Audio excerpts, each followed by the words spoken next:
The subject matter I want to talk about, there's so many things to talk about. Not here, obviously, in a campaign.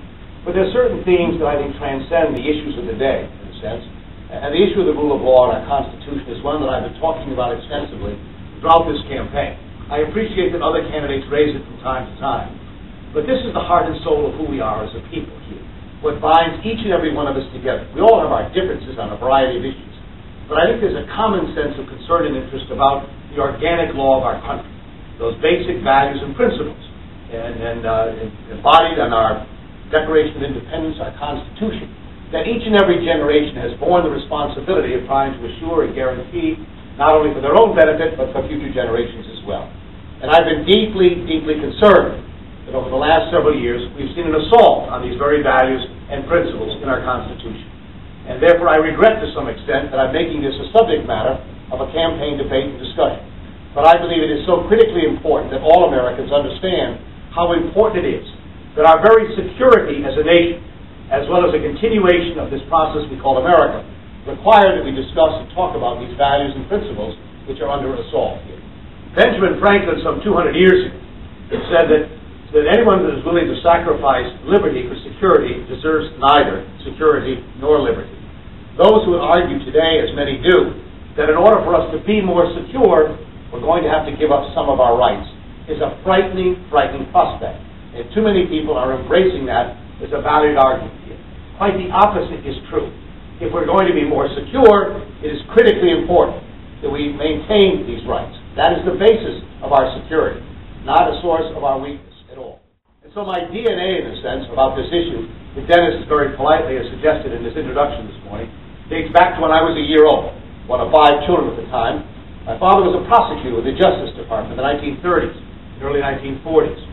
Successfully prosecuted the Ku Klux Klan in Arkansas in the 1930s. 1940, prosecuted the Ku Klux Klan in South Carolina. Prosecuted war fraud, espionage cases. Had a very good reputation as a young man in his early 30s of being a prosecutor with the Justice Department. He was asked in the summer of 1945 by Supreme Court Justice Robert Jackson to go to a place called Nuremberg, Germany, where he was invited to be interrogated for 2 weeks of the 21 defendants here at the Nuremberg trials. He lasted 18 months, well beyond the 2 weeks. Came back once during that period of time, and it was for him, as he described in his letters to my mother, the single most important event in his life, where it was from that experience that his deep commitment to the rule of law was born. In a sense, even though he had been a member of the Justice Department and tried cases, the Nuremberg trials were anything but a popular idea. I won't dwell on all of this, but I think it's important to understand where my interests and passions come on the subject matter. The Nuremberg trials were rather an unpopular idea. Franklin Roosevelt had died in April of 1945. Harry Truman had a lot of issues on his table and plate. And there were a lot of people who wondered why we'd even bother with a trial. Why in the world would you give these worst violators of human rights, maybe in recorded history, a trial? 55 million people had lost their lives as a result of their aggressive war. 6 million Jews were incinerated in Treblinka and Auschwitz and Buchenwald. 5 million others because of their religion, ethnicity, or politics. These people hardly deserve the civility of a trial.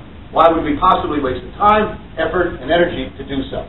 Winston Churchill argued for a summary execution of the 21. Just shoot them all. Why would you bother? The Russians were far more liberal about the issue. They thought a show trial for a week and then kill everyone was a more liberal way to approach the issue.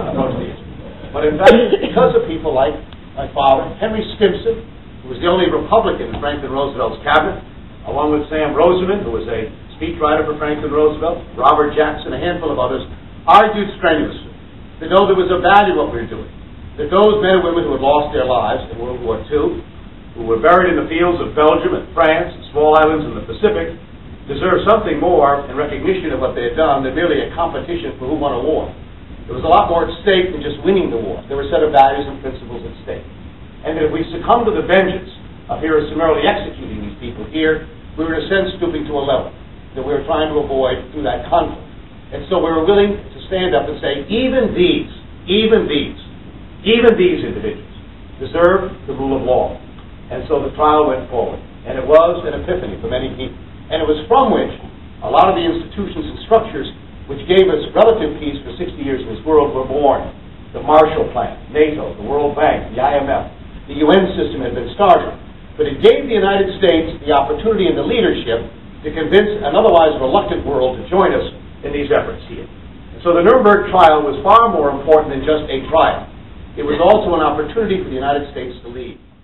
The opening statement by Robert Jackson at the Nuremberg trials is really worth repeating. I learned it, memorized it as a child, and having listened to my father night after night after night around our dining room table talk about the importance of the rule of law and what the experience of Nuremberg had meant to him and how important it was for his children to understand the importance of that lesson and to understand that each generation has been faced with challenges to undermine these very values and principles here. The opening statement by Jackson included the following sentence, which captures the essence of Nuremberg and the essence of what I'm sort of talking about here this morning. He said that four great nations, speaking of the Soviet Union, the French, the British, and ourselves, that four great nations, flushed with victory and stung with injury, stayed the hand of vengeance by voluntarily submitting their captive enemies to the rule of law, was the greatest tribute that power ever paid to reason. It's an incredible sentence. It's a wonderful sentence, the eloquence of it. But the notion of power paying tribute to reason is exactly what we're talking about. We have the power to do certain things here, obviously. With those that we would like to deny basic habeas corpus, subject them to torture, walk away from the Geneva Conventions, suggest that American presidents are above the law, decide that we're going to grant retroactive immunity to institutions that turn over records of privacy, to any government agency or to any administration without the rule of law, may be tempting. When the argument is made, we need to do this because we're under assault. And so the temptation to give up these rights is strong, and the argument to push back is difficult. But it is profoundly important that at moments like this we do so.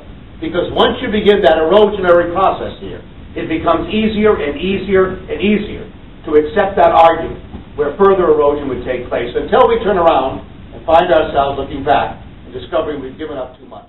And remember, these values and principles weren't limited to those who had the benefit of living in the United States. Those unalienable rights that Jefferson and Madison talked about here extend to all human beings. They're universal and they're eternal. And so it's not only important for us as a nation that believes we govern ourselves on that basis, but also it's critically important in how we reestablish our moral authority in the world.